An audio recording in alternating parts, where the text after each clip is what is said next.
We now have a fully deployed admission staff. We've expanded the number of students we contact, and we are making contact earlier.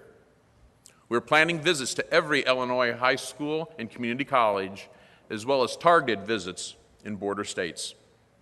We've continued to implement selected strategies in our retention plan. We're more intentional and proactive in our academic advising. We have just launched DegreeWorks, which is an online tool that better enables advisors and students to track progress toward degree. We've implemented an early warning system for freshmen and revamped our improved our programs for provisional students beyond the first year. And we have implemented communication initiatives to help students understand the value of taking 15 credit hours a semester to graduate in 4 years. Now let's look at what else we can do, starting with enrollment of new students. The admissions office is currently working with deans to establish enrollment goals by college for fall of 2017. We want the goals to be realistic but ambitious. Without clear goals, it is impossible to have a shared focus and evaluate progress. We will also be working with deans to identify programs that have the potential to attract more students. We must market them and provide resources accordingly. University Communications and Marketing has set aside funds to assist those very programs designated to be helped with marketing. By identifying high-demand programs, we can make better decisions about resources in general. Here's an example of success. By adding one non-tenure track faculty member, we were able to enroll an additional 25 new students in automotive technology this year. To address competitive affordability, and in consultation with student government, we will recommend to the Board of Trustees that we do not increase total mandatory student fees for at least one more year. Some individual fees may increase or decrease, but our goal is to have no increase to the bottom line, since SIU's fees have historically been higher than some of our peers. Currently, our combined tuition and fees rank in the middle of the state's public universities, and we're the most affordable among Illinois doctoral research universities. I think that's a good place to be in a competitive market. In addition, I am asking the Financial Aid Office to review our scholarship award process to ensure that we are appropriately aligning resources with student talent and need. It is important that we take a more critical look at our strategy in order to be competitive and make the best use of available resources. I also note that the admissions office and academic units cannot be our only ambassadors recruiting new students. I'm charging the Alumni Services Office to develop a plan to engage alumni in student recruitment and mentoring. That is not to say that there is nothing now happening, which includes a new collaborative initiative with every admissions asking alums to recruit 5 new students. But we need a strategic, comprehensive plan. My hope is that this plan will be developed and implemented by the end of the fall semester, if not sooner. We will also implement a voluntary program to help our own faculty and staff be ambassadors for SIU. Many people are deeply engaged in their specific work on behalf of the university, but are less aware of the strengths and traditions outside of their areas. Every occasion is an opportunity to tell our positive story, and we hope a better understanding of that story will spread exponentially. I have asked University Communications and Marketing to move this initiative forward as part of the increased outreach with both our internal and external communities. To take steps to increase transfer enrollment, the admissions office is increasing on-the-ground recruiting across the state. A significant challenge in growing transfer enrollment is the process of developing articulation agreements with individual community colleges. We are starting discussions about how we can address this challenge, both in the registrar's office, which oversees the agreements, and also in the academic units, which must review and move them forward. Speed must be a priority. I am asking the provost to come forward with a plan by the end of October with recommendations based on input from the enrollment management as well as academic units. Finally, we must continue our long tradition of serving international students in a changing and competitive marketplace. Other institutions in the state have a significantly lower differential in tuition for international versus in-state students. I have asked the Office of Institutional Research to prepare a report that will guide a possible change that we may take to the Board of Trustees during this academic year. Now let's look at graduate enrollment. We need to review our recruitment efforts. I believe we've been relying too heavily on graduate assistantships as our primary recruitment tool. Graduate assistantships are important both to the student and the university, but we have a culture of thinking that they are a requirement to be able to recruit. I think we must change this culture, especially in strong high-demand programs that we can market to our paying students. We also need to identify and address barriers that slow down the acceptance of qualified applicants. It varies unit by unit, but we must do everything we can to streamline and advance the process. We must also look at prerequisites, especially for doctoral programs, to make sure we are comparable with competing institutions and eliminating barriers wherever possible. I have once again asked Provost Ford to work with the deans, including the Dean of the Graduate School, on these efforts for implementation for the fall of 2018. About 2 years ago, faculty and staff across the university developed what was supposed to be a rolling 2-year retention plan. Many aspects of the plan were implemented and are in place today, such as improved advisement, improved services for at-risk students, and the early alert system. The original plan was for 2014 to 2016, and the intent was to update it annually. However, aspects of the plan have been dormant. It is time to review and update it so we have a clear, shared vision of the retention goals and how we can achieve them. I will once again work with the provost to appoint a group to update the plan during the current academic year. Poor provost, I'm sorry. Retention also requires us to look broadly at the academic and student experience, because the positive experiences will lead to positive retention. This doesn't mean that every student should get an A in every class, but that we must knock down barriers to persistence and increase our student engagement. I will talk about both the student and academic experience next. First, let me pause the conversation on enrollment management for this quick note. Enrollment management at all levels is a shared effort that must be driven by goals and by data. I hope that these will be the focus of every related conversation going forward. Let me now turn to the academic experience.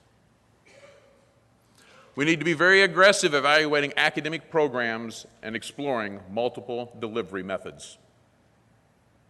We also need to continue to focus on supporting both student and faculty research and maintaining our Carnegie status. The launch of the Fermentation Science Degree and Institute are a great example of developing a program that addresses economic needs, attracts students, and incorporates research.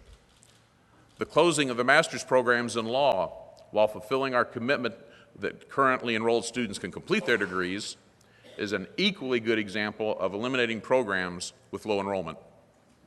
These are the kind of steps we must take so we can identify resources to reinvest in programs that will help us attract students. On the research front, we have opened the McLafferty Annex to house research facilities for fermentation science, fisheries, and many other areas. In addition, last year we increased external funding to $76.5 million, an increase from $63 million the previous year, and that's in spite of a number of barriers at the state and federal levels. Let's talk about what we should do next, starting with program prioritization.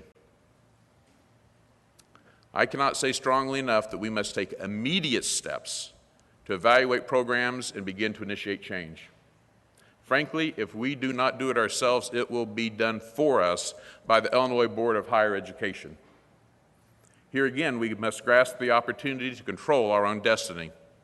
I hear too frequently that we can't save money because change takes too long, or that we can't change because we have to teach out programs. But if we never start, we will never make progress. The Faculty Senate and Graduate Council's Program Prioritization Task Force has launched this process with its report, which will serve as a starting point. I have asked Provost Ford to work with all deans to draft a preliminary plan by December 31st. I will ask our academic leadership to identify opportunities and expand enrollment and credit hour generation, also by enhancing the delivery of programs. We continue to see growth in online enrollment, a sign of the times as students look for more flexibility in earning degrees. I'm very pleased to report that this fall, with the addition of English 101 and 102 and Communication Studies 101, our entire core curriculum is now available online. We can now offer some of our degrees fully online. I commend the faculty members who have made this possible.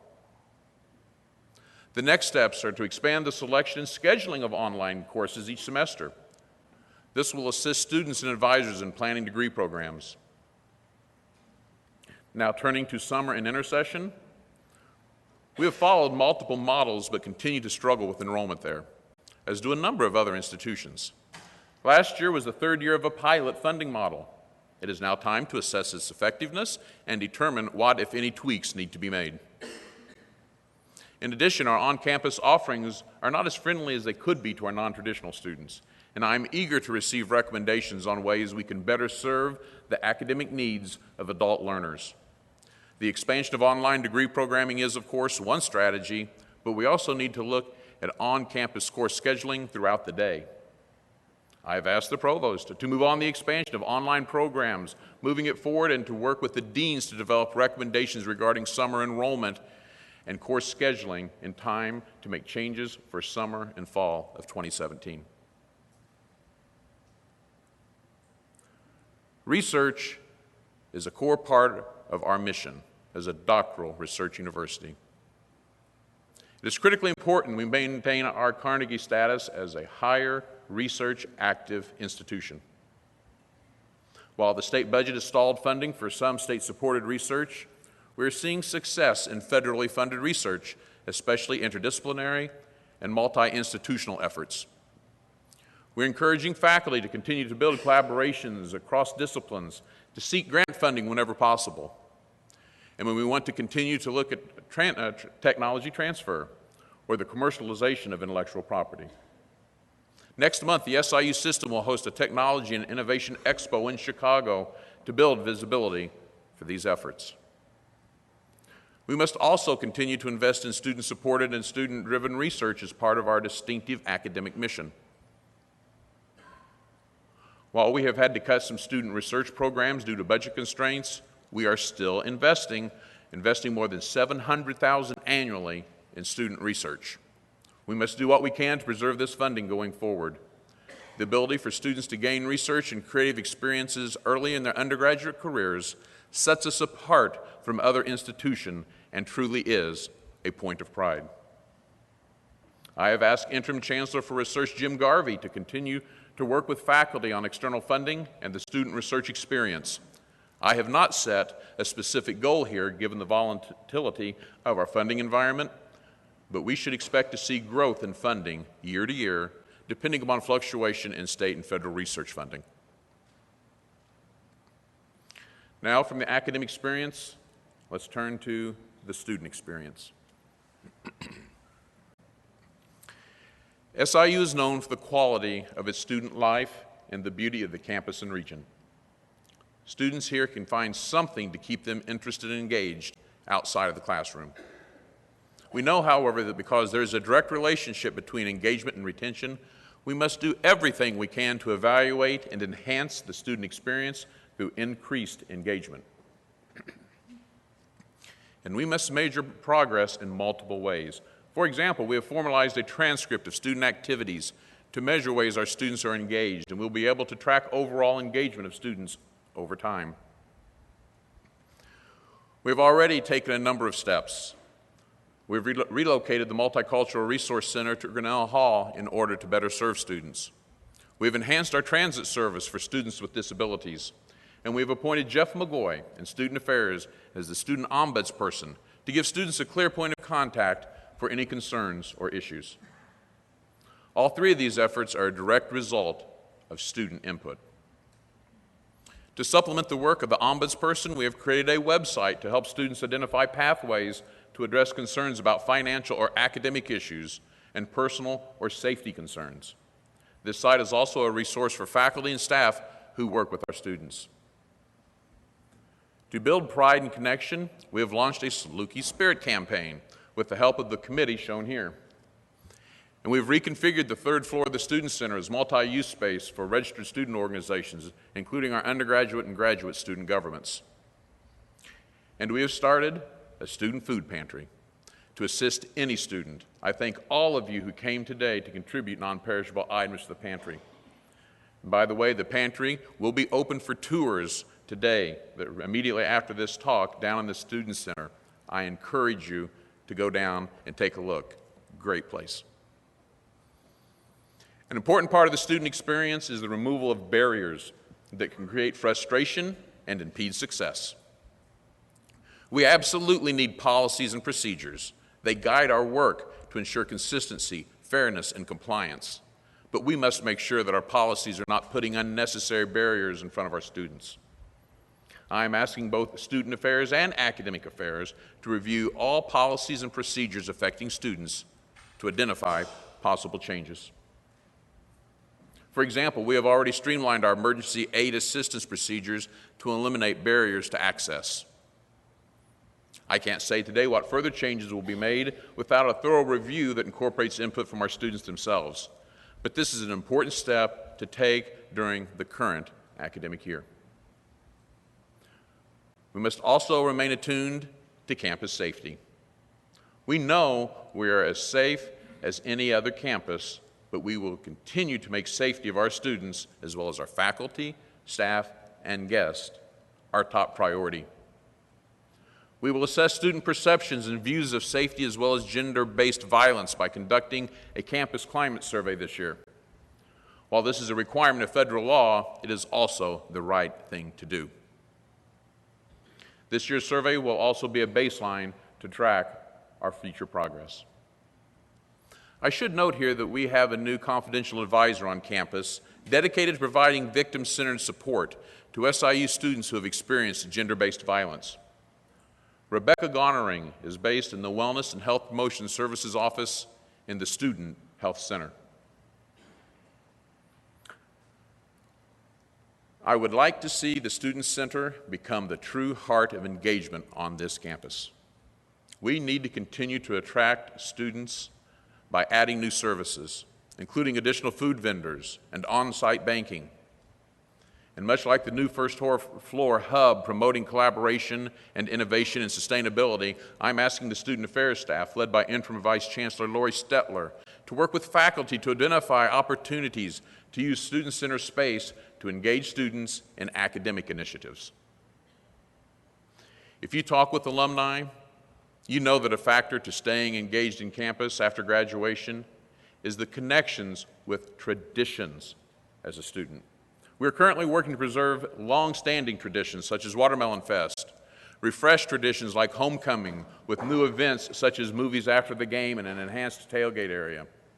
And we're adding new traditions such as dog days at Touch of Nature.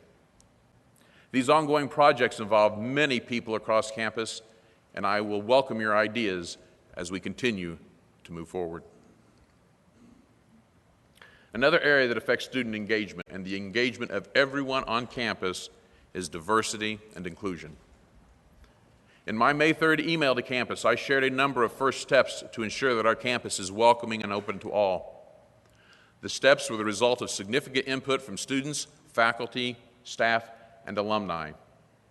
These steps are a launchpad to a more comprehensive effort that will develop from a campus-wide diversity plan. We have made much progress during the summer, but with much more to come. Appointments to the Campus-Wide Diversity Council, which will have the critically important responsibility of developing this diversity plan, are almost complete. The council will hold its first meeting on October 3rd, and I am pleased to report that Professor Phil Howes in Library Affairs has kindly agreed to serve as the council's chairperson. We have significantly expanded student programming to facilitate open conversation about diversity and inclusive excellence. The deans are taking similar steps at the college level. We have held a retreat on diversity and inclusive excellence with the senior administrative team this summer. We have enhanced faculty and staff training opportunities and will continue to expand them.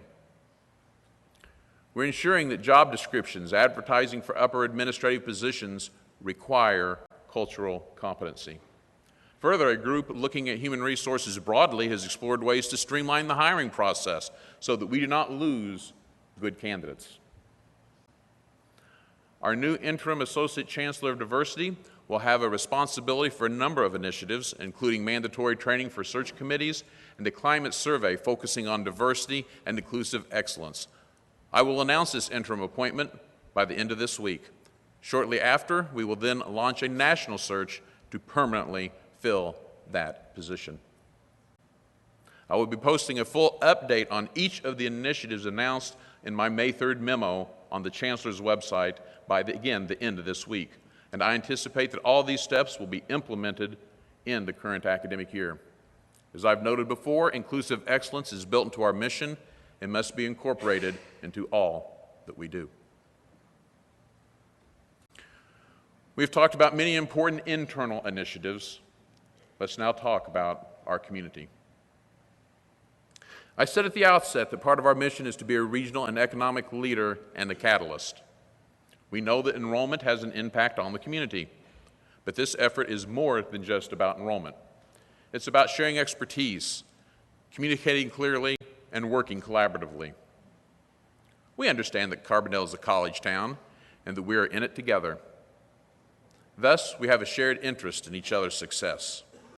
This picture, by the way, is for the community website that outlines the many ways community members can benefit from having a public doctoral research university in their own backyard. This is one of the many related initiatives implemented to date. We've also continued to build strong relationships with the Carbondale Chamber of Commerce as well as city government officials, including Mike Henry, again, who is with us today. Thank you, Mayor. We also value our relationship with John A. Logan College. We're offering our first SIU course on the Logan campus this semester. This is a commitment to the relationship as well as a step in the recruitment of community college students who have finished their associate degrees. We've continued to reinforce our commitment to the region through SIU Day at the DuQuoin State Fair. But one reason we've had so many stops and starts in our regional relationships is that we have not had an individual fully dedicated to community outreach and engagement. We need someone on point, making sure we are working internally to engage faculty and staff in the community and externally to build SIU's relationships in the region. Further, I have heard from community members that there is a lack of clarity about who should contact whom for what. And as a result, many of our existing efforts are disconnected and uncoordinated. I'm preparing to make an internal personnel reassignment within the next 2 weeks to help us stay focused on and guide these efforts. This particular individual will help do the following: engage chambers of commerce and communities regionally, even beyond Carbondale. Create a community speakers bureau to share faculty and staff expertise. Identify and leverage existing relationships of faculty, staff, retirees, and alumni in their communities. I note here that we are very grateful for the continued engagement of our retirees, our emeritus faculty, and alumni within the community, or as well as the community and this university.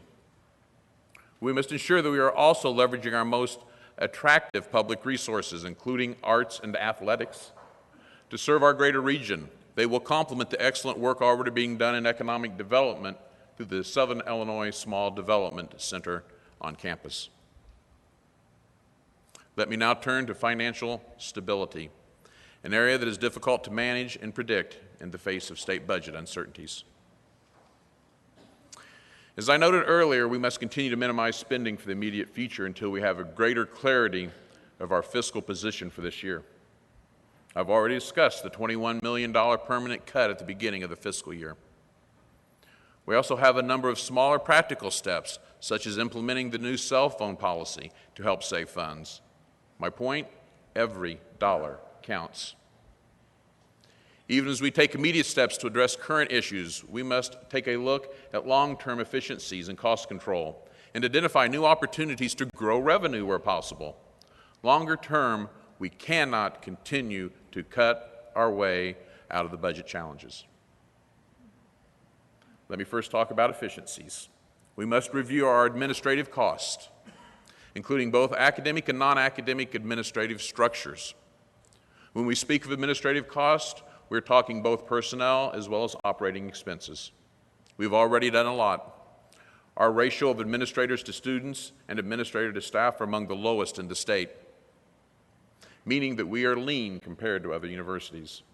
And of the $21 million reduction made at the beginning of this year, more than $5 million were in administrative cost.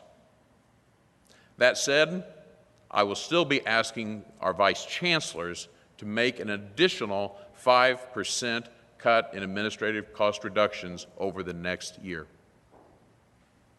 It's time to make strategic decisions about the organization of colleges and departments to reduce administrative cost, knowing that savings will not necessarily be immediate. I will ask the provost to come forward following appropriate consultation with recommendations related to the academic administrative structure.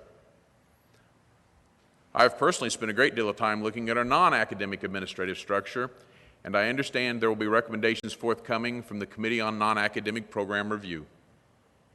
The committee is also looking at other items on the list, such as shared services, contracting, printing costs, and business processes, and I look forward to receiving their recommendations in October.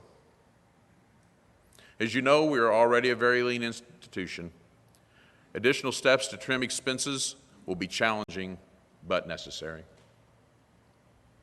On the revenue side, we've already talked about the most important strategies: growing enrollment through enhanced recruitment and retention initiatives, and prioritization of academic programs that will attract students, including fee-paying students.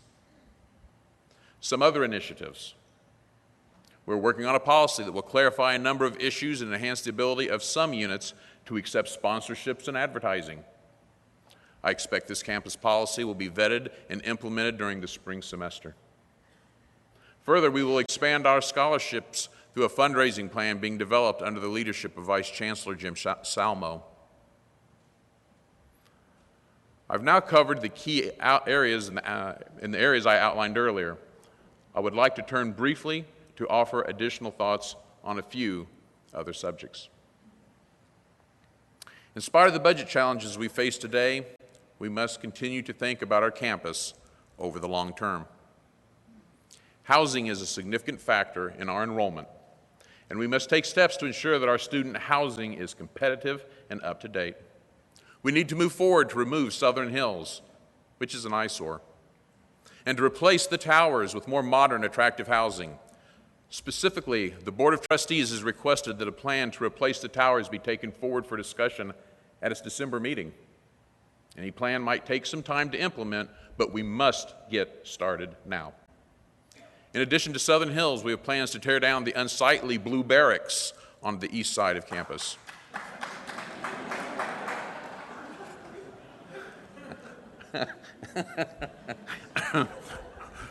We must also take a look at the entryways to campus.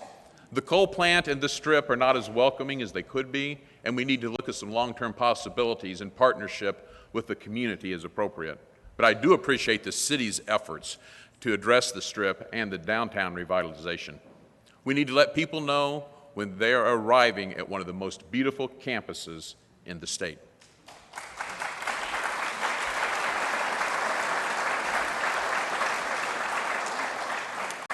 A look at housing and space raises the question about our optimal enrollment and what our footprint will look like.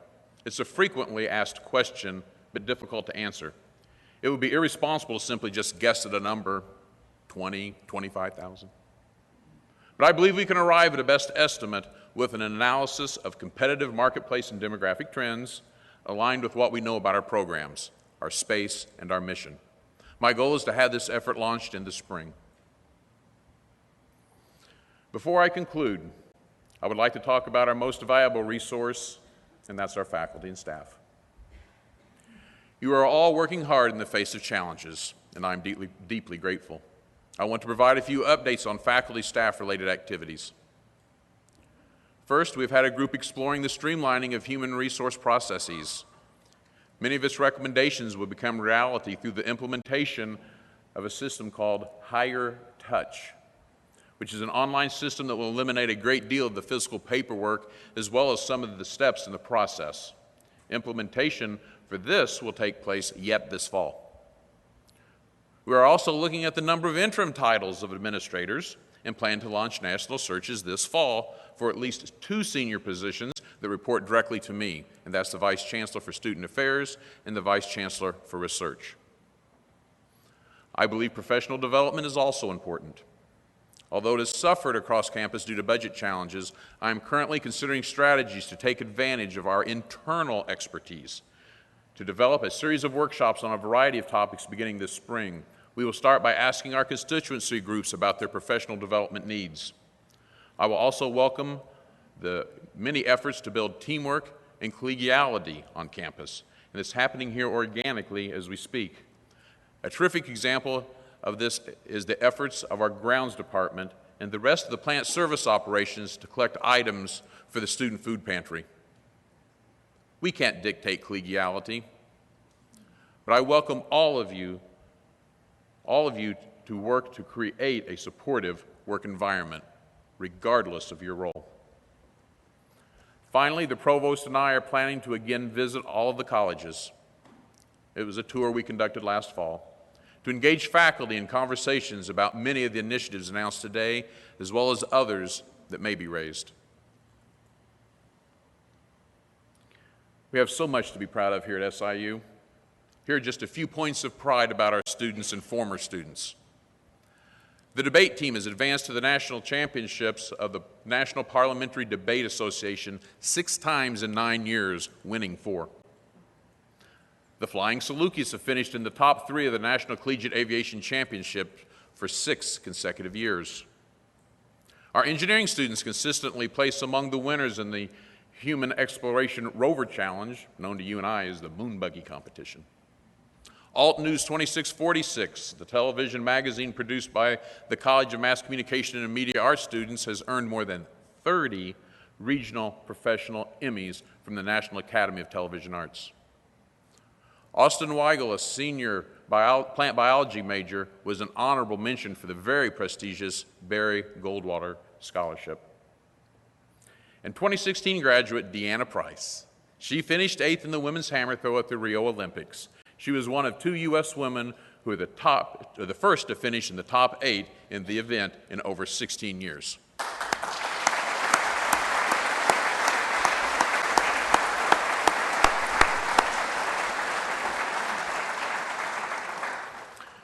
Our faculty are recognized in Illinois, nationally, and internationally. Here are just a few of the many examples that I could share. Marcus Odom from Accountancy earned the 2016 Outstanding Educator Award from the Illinois CPA Society.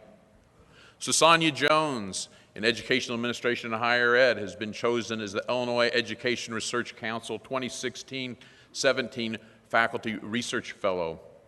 Joseph Schaefer, Chair of Criminology and Criminal Justice, was named to the Commission on Accreditation for Law Enforcement Agencies. The Album Blue 13, featuring compositions written by Professor Emeritus Frank Stemper and performed by Younghwa Lee School of Music, was ranked among the top 10 albums of last year by the Global Music Awards. The novel See How Small by Scott Blackwood in English was included on NPR's book Concierge Guide to Great Reads. And Susan Thompson Hingle in Medicine has been named Chair-elect of the Board of Regents of the American College of Physicians.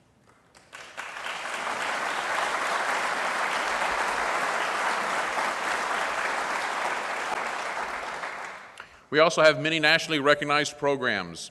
Again, just a small example. Accreditation by the Association to Advance Collegiate Schools of Business International put the College of Business in the top 5% internationally. The SIU School of Law has been recognized by the Jurist magazine as one of the best schools for practical training. The Rehabilitation Institute is ranked 4th in the country by U.S. News and World Report. We have earned recognition from Forbes magazine as one of the most entrepreneurial universities. Diverse Issues of Higher Education ranked SIU in the top 100 undergraduate degree producers in 29 undergraduate categories. And we continue to be recognized by multiple organizations for our services to students in many areas, as noted here. There are a few more points of pride I would like to mention. We've been particularly successful in attracting funding from the National Science Foundation for projects related to science, technology, engineering, and mathematics, or to you and I, STEM. Much of this funding directly benefits students. The three most recent grants total $3.7 million. We can also take pride that SIU has earned national recognition for its regional economic development work from the Association of Public Land-Grant Universities. Our designation as an Innovation and Economic Prosperity University is valid for 10 years. And we've also earned the Community Engagement Classification from the Carnegie Foundation for the advancement of teaching and recognition for our commitment to service and outreach.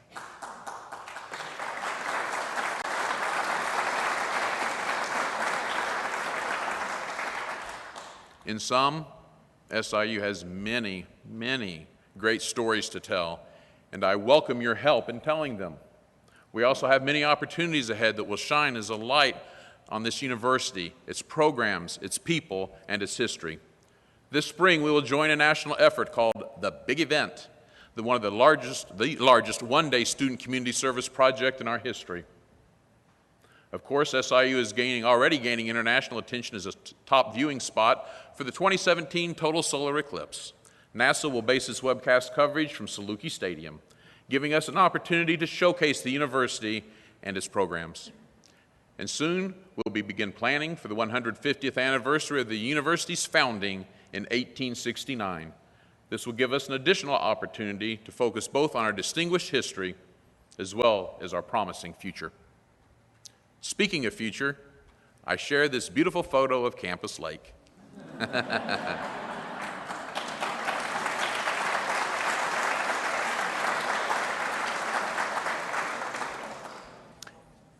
It's a symbol of our path.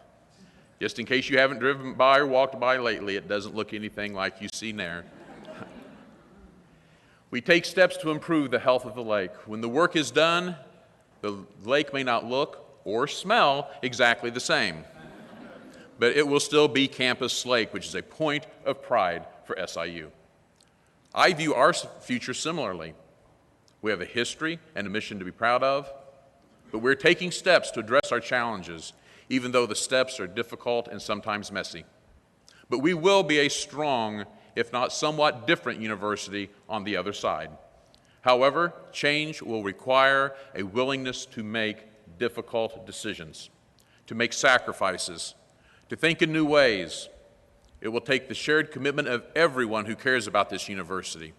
And I am optimistic that we will, just like Campus Lake, survive and thrive. Over our history, we have overcome many challenges because of the outstanding work of our faculty and staff. I know that you're going above and beyond with limited rewards to fill the gaps caused by vacancies, to make sure that we're still here and serving students. Thank you so much for that. Your belief in SIU is the foundation for my optimism. Thank you to all of you, the students, faculty, staff, alumni, friends, community members who are committed to our future. Again, you're the reason we're here today and will be here for many years to come. I said at the beginning of these remarks that we will distinguish ourselves from other universities. We will not stand out because we're a national public doctoral research university. We will not stand out because of the quality of our teaching and our research, not only because of our longstanding commitment to access and inclusion, not only because of our caring commitment to students, not only because of our outstanding student life experiences, not only because of the opportunities our students have to engage in research as freshmen, not only because we have a beautiful campus adjacent to a national forest, and not only because of our commitment of our faculty, staff, and supporters. We will distinguish ourselves because of a combination of all these characteristics, the most important of which is the people. It is the people who make up Southern Illinois University. I am proud of this university, and I want to thank all of you for all that you do. Thank you so much for being here. Thank you, and go Salukis.